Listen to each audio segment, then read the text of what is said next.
Bom dia, pessoal. Eu sou o professor Gabriel Alves. Como eu tinha falado para vocês na aula passada, que eu ia gravar um vídeo da nossa primeira aula de religião. Aqui estamos nós. O assunto de hoje vai ser textos sagrados. É o começo do nosso assunto e vamos começar, né? O que são os textos sagrados? Os textos sagrados são uma forma de expressar e disseminar o ensinamento das diversas tradições religiosas.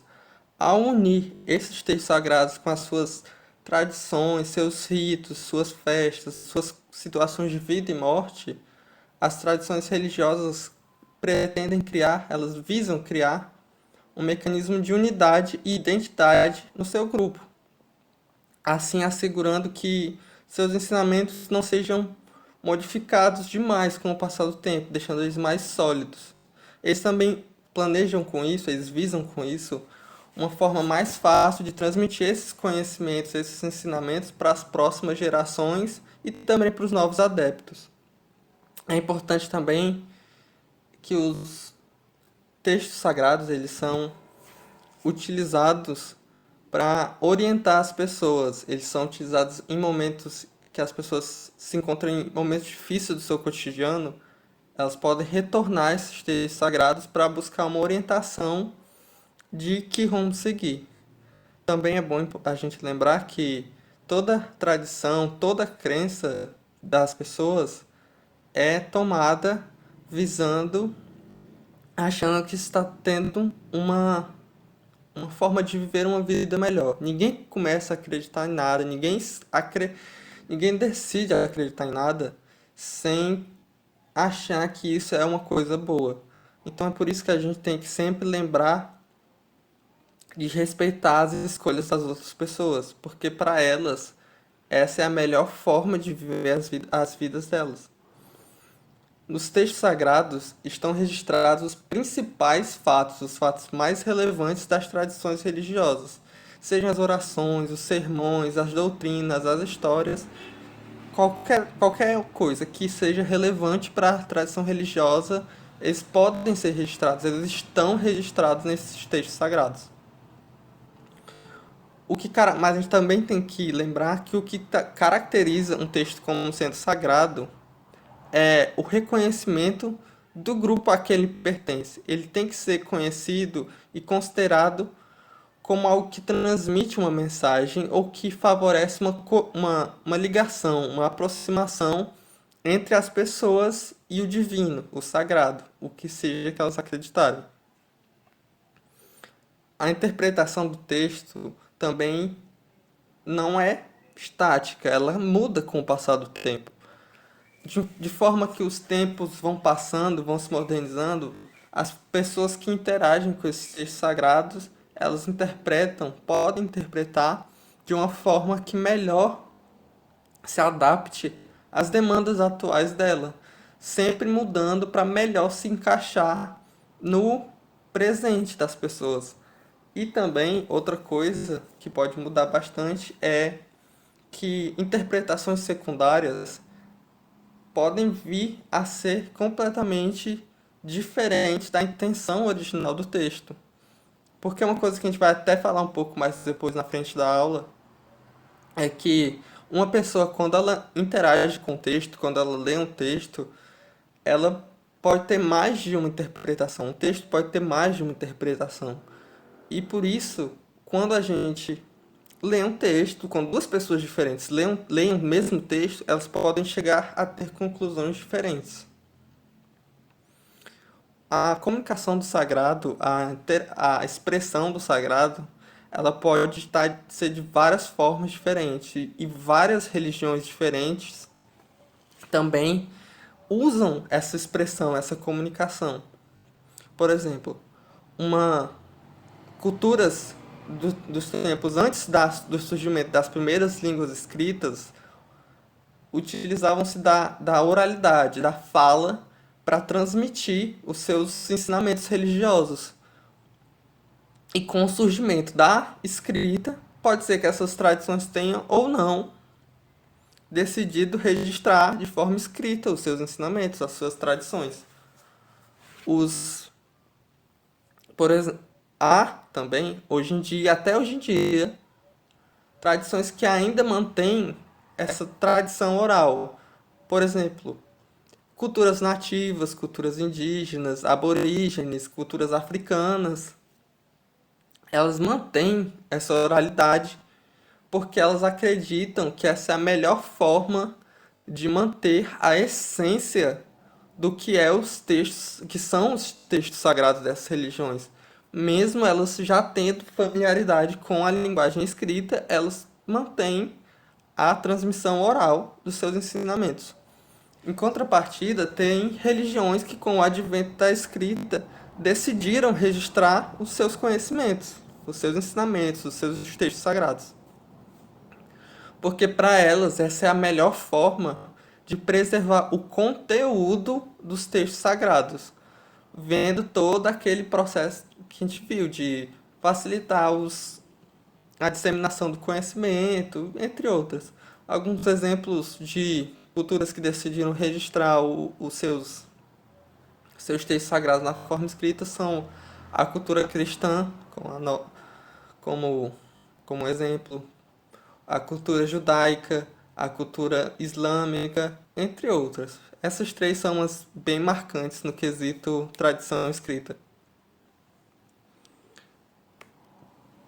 Outra coisa que a gente tem que lembrar é que os textos sagrados eles desenvolvem preceitos básicos da vida em comunidade. O que isso quer dizer? Que nos textos sagrados estão contidos como se a gente pudesse dizer, como são regras de boas convivências. Que neles a gente tem orientações de melhor viver nossa vida e interagir com as outras pessoas. Eles também colocam as pessoas diante da interpretação da manifestação do sagrado do que seu grupo incorpora, de uma forma mais organizada, de uma forma que facilita a sua interação com este sagrado, entenderam? Outra coisa é que os textos sagrados, eles não nascem prontos, eles não nascem terminados.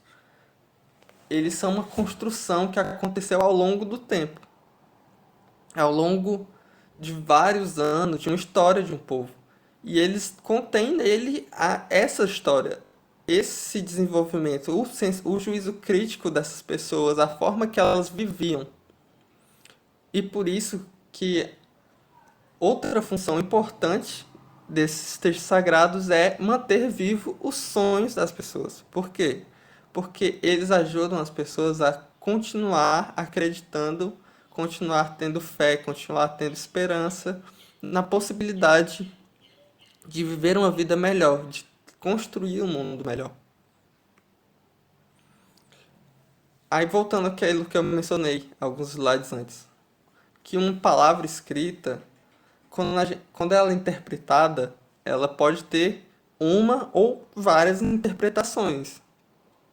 Mas também algumas tradições não permitem, não deixam a possibilidade dos seus devotos interpretarem esses textos. Para essas religiões, a revelação divina, o texto sagrado, ele é a palavra exata de Deus. E para essas religiões, não faz sentido você querer interpretar as palavras de Deus, querer questionar as palavras de Deus. Entenderam? Mas já as ciências que estudam as religiões já argumentam que, mesmo sendo inspirado no sagrado, o texto ele é inevitavelmente escrito por pessoas. E as pessoas pensam e refletem sobre sua cultura, sua história, seu meio de vida, o seu tempo.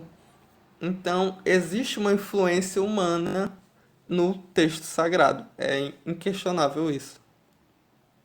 E também não existem só essas duas formas de texto sagrado, texto oral e texto escrito. Nas diferentes culturas, nas diferentes religiões, tradições religiosas, os textos sagrados podem se mostrar de diversas formas diferentes. Podem ser estátuas, podem ser quadros, pinturas, tatuagens, pintura corporal, arquitetura, templos, vitrais, dança, música, até na organização dos objetos e nas organização dos objetos durante um culto ou em ritos e rituais. Para a linguagem de um texto não está limitada a ser as tradicionais oral e escrita. Agora eu separei dois exemplos de textos sagrados para vocês e a gente vai comentar um pouco sobre eles. O primeiro é o Corão. O Corão, ele é o livro sagrado do Islã, dos muçulmanos. Para os muçulmanos, o Corão é a palavra de Deus que foi revelada ao profeta Mohammed, também conhecido como Maomé, em Meca. Para eles, a, essa palavra ela foi revelada diretamente para Maomé. Conta a história que Maomé estava meditando e recebia revelações divinas e as ditava exatamente como as recebia. E seus seguidores anotavam aonde quer que fosse: papel, chão, pedra, até casca de árvore. E por isso que ele é tão importante para os muçulmanos. Para os muçulmanos, o Sagrado Corão é o livro mais importante de Alá, que é o como eles chamam Deus, já que neles estão as palavras exatas de Alá. O livro Corão, ele contém principalmente assuntos como a unicidade de Deus divina, o papel de Alá na história, o papel de Mohammed como profeta de Alá, o juízo final e a necessidade de ser bom ao próximo, ajudar o próximo. Para os muçulmanos, o Corão é o maior presente de Alá à humanidade. Por que isso? Porque ele contém uma sabedoria privilegiada que é capaz de guiar as pessoas ao caminho certo, o caminho da verdade. O próximo texto são os Vedas. Os Vedas, eles são um texto sagrado do hinduísmo. O hinduísmo possui diversos textos sagrados e os Vedas são só um deles, alguns deles. Nos Vedas, eles eram a início, eles foram passados de forma oral e eventualmente foram escritos. E neles estão contidos preceitos básicos da organização social do povo hindu. Os Vedas eles compreendem quatro livros basicamente, que são quatro coleções de hinos, orações e fórmulas mágicas. O mais antigo deles é o Rig Veda, que pode ser lido como Filho do Saber, e ele contém mais de 1000 hinos diferentes. E ele é considerado como o texto sagrado registrado mais antigo da humanidade, com mais de 4000 anos. Os outros são Yajurveda, Samaveda e Atharvaveda. Aí vamos encerrar agora. O que a gente percebe é que o centro dos textos sagrados são seus ensinamentos. Que esses ensinamentos eles podem estar se sendo mostrados, sendo exemplificados na forma de mantras, orações, histórias, hinos, contos, magias, rituais, entre outras coisas. Mas dá para perceber que as tradições religiosas, elas usam os textos para se expressar. Elas usam esses textos para orientar e guiar suas comunidades, para criar uma identidade comum e uma coesão e sentimento de presença ao grupo. E por isso é tudo, pessoal. Qualquer dúvida, vocês podem entrar em contato comigo. E, ademais, tchau. Façam a atividade.